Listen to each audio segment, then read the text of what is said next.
Hello student, कैसे हो आप सभी। उम्मीद करता हूँ कि आप सभी बहुत ही अच्छे होंगे। तो आज के वीडियो आप सभी के लिए बहुत ही ज़्यादा इम्पोर्टेंट होने वाला है, क्योंकि आज के इस नए वीडियो पर हम एक इम्पोर्टेंट टॉपिक के बारे में जानेंगे। वो हमारा है चिन्ह परिपाटी। गोलीय दर्पण द्वारा परावर्तन के लिए चिन्ह परिपाटी यह आपके बोर्ड एग्जाम के लिए बहुत ही ज़्यादा इम्पोर्टेंट है। और ये सबसे ज़्यादा काम कहाँ पर आता है, तो आपको रूमेलकर बनाने में सबसे ज़्यादा चिन्ह परिपाटी की बहुत ही ज़्यादा ज़रूरत पड़ती है। जब भी आप रूमेलकर बनाएंगे तो चिन्ह परिपाटी की ज़रूरत ज़रूर पड़ेगी, 100% ही ज़रूर पड़ेगी। तो इसीलिए आज का हमारा टॉपिक है चिन्ह परिपाटी, गोलीय दर्पण द्वारा परावर्तन के लिए चिन्ह परिपाटी। इस पर हम डिस्कस करेंगे। तो आइए अब हम बिना देर किए उस पर डिस्कस करते हैं। चैप्टर नंबर जो हमारे पास 9th है, प्रकाश का परावर्तन तथा अपवर्तन, उसका हम एक इम्पोर्टेंट टॉपिक के कवर करेंगे। तो देखिए हमारे पास है चिन्ह परिपाटी, मतलब गोलीय दर्पण द्वारा परावर्तन के लिए चिन्ह परिपाटी। ये जो हमारे पास चिन्ह परिपाटी है, यह आपके बोर्ड एग्जाम में रूमेलकर बनाने के लिए बहुत ही ज़्यादा मतलब इसका उपयोग होता है चिन्ह परिपाटी का। तो आइए हम समझते हैं चिन्ह परिपाटी क्या होता है। तो कोई भी हमारे पास दर्पण है, तो यहाँ पर देख लीजिए, यहाँ पर पहला हमारे पास चिन्ह परिपाटी हमने लिखा है, दर्पण पर प्रकाश सदैव बाईं ओर से आपतित होती है।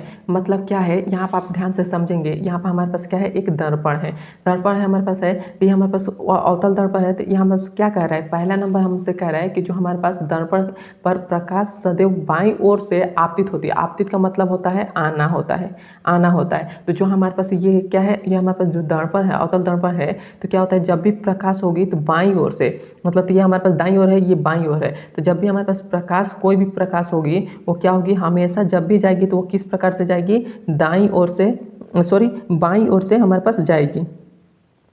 ये हमारे पास बाईं ओर है, तो हमेशा किस चीज़ से, बाईं ओर से ही हमेशा हमारे पास दर्पण की तरफ जाएगी।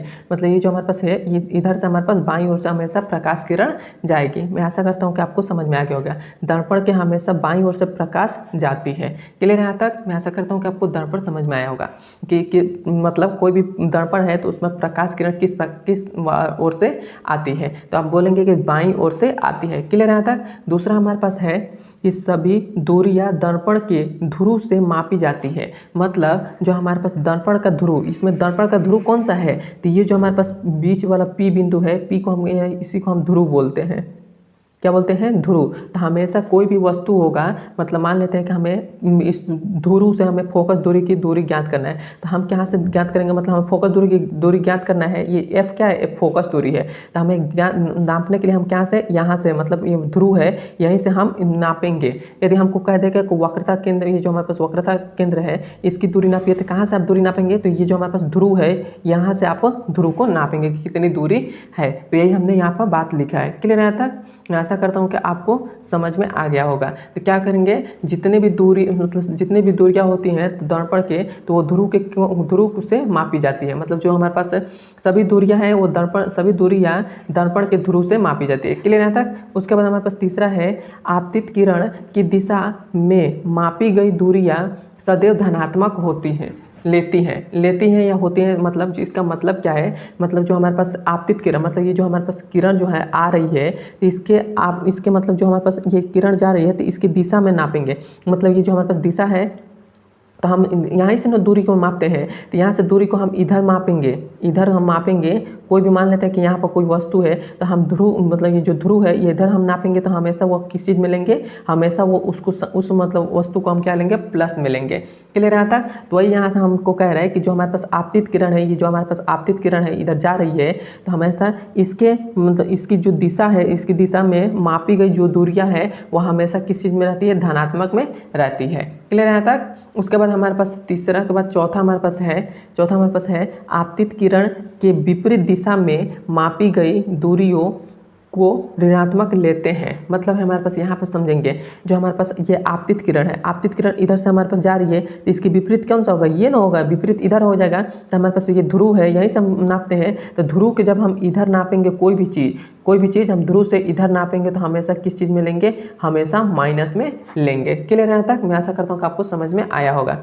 अब हमारे पास है पाँचवा हमारे पास है, मुख्य अक्ष की ऊपर की दूरियों को धनात्मक लेते हैं। मतलब हमसे क्या कह रहा है कि जो हमारे पास ये लाइन, ये क्या है, ये जो लाइन है, ये एक मुख्य अक्ष है। तो मुख्य अक्ष के ऊपर क्या मुख्य अक्ष के ऊपर हम किस में हम दूरी नापेंगे तो हमेशा प्लस में लेंगे। क्लियर है? तक कभी भी हम मुख्य अक्ष के ऊपर नापेंगे दूरी को तो हमेशा प्लस में मापेंगे। क्लियर है? उसके बाद हमारे पास छवा है कि मुख्य अक्ष के नीचे की दूरियों को ऋणात्मक लेते हैं। जो हमारे पास ये मुख्य अक्ष है, ये जो लाइन है, इस लाइन के नीचे यदि हम दूरी नापते हैं तो हमेशा किस में लेंगे? हमेशा ऋणात्मक में लेंगे। मतलब मान लेते हैं कि हमारे पास ये जो दूरी है इधर नीचे हमारे पास मान लेते हैं कि 20 मीटर है, तो इसको हम क्या लेंगे? माइनस का 20 मीटर कहेंगे। इसी प्रकार यदि हम मान लेते हैं कि ऊपर हमारे पास दूरी है 5 सेंटीमीटर है तो हम इसको हमेशा प्लस में लेंगे। यदि हम इधर बात करें तो मान लेते हैं कि हमारे पास ये ध्रुव से जो हमारे पास वक्रता केंद्र है इसकी दूरी हमारे पास 5 सेंटीमीटर है,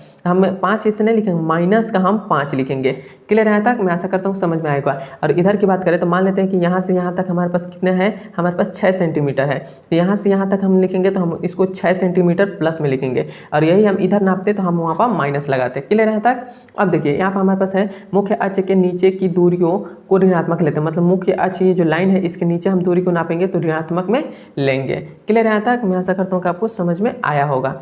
अब देखिए ये तो हमने चिन्ह परिपाटी को देख लिया, लेकिन एक तो हमारे पास यहाँ पर एक टॉपिक जो है ये 2 नंबर में आपके बोर्ड एग्जाम में पूछ लिया जाता है, तो इसीलिए मैं यहाँ पर छोटा सा ये वीडियो बन रहा है तो उसमें इस टॉपिक को भी मैं ऐड कर दे रहा हूँ। ये छोटा सा टॉपिक है जो हमारे पास है रेखीय आवर्धन। रेखीय आवर्धन क्या होता है? तो इसका मतलब है मतलब जो हमारे पास कोई भी प्रतिबिंब की लंबाई होगी और वस्तु की लंबाई के अनुपात को हम क्या कहते हैं? रेखीय आवर्धन कहते हैं। देखिए मैंने इसका परिभाषा मैंने लिखा है, किसी भी वस्तु की प्रतिबिंब की लंबाई, मतलब कोई भी वस्तु की प्रतिबिंब की लंबाई जो है लंबाई तथा वस्तु की लंबाई मतलब उसकी परछाई और वस्तु की लंबाई के अनुपात को ही हम क्या कहते हैं? रेखीय आवर्धन कहते हैं। क्लियर है? यहाँ तक मतलब जो हमारे पास ये क्या है यहाँ पर आप थोड़ा सा समझेंगे। रेखीय आवर्धन जो हमारे पास है, रेखीय आवर्धन हमारे पास जो इसको m से प्रदर्शित करते हैं, तो m जो हमारे पास है ये किसके? प्रतिबिंब की लंबाई, प्रतिबिंब की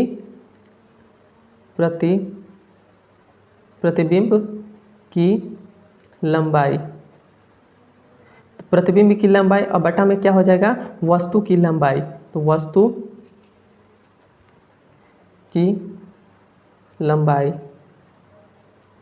तो वस्तु की लंबाई के अनुपात को हम क्या कहते हैं? रेखीय आवर्धन कहते हैं। रेखीय आवर्धन का परिभाषा आप कैसे बोलेंगे? तो बोलिएगा किसी भी वस्तु की प्रतिबिंब की लंबाई तथा वस्तु की लंबाई के अनुपात को रेखीय आवर्धन कहते हैं। मैं आशा करता हूँ कि आपको समझ में आ गया होगा। यदि समझ में आया तो एक बार मुझे कमेंट में बता दीजिए, और मेरे चैनल पर नहीं है तो मेरे चैनल को सब्सक्राइब कर दीजिएगा। अब हम मिलते हैं इसके अगले नंबर वीडियो में। धन्यवाद।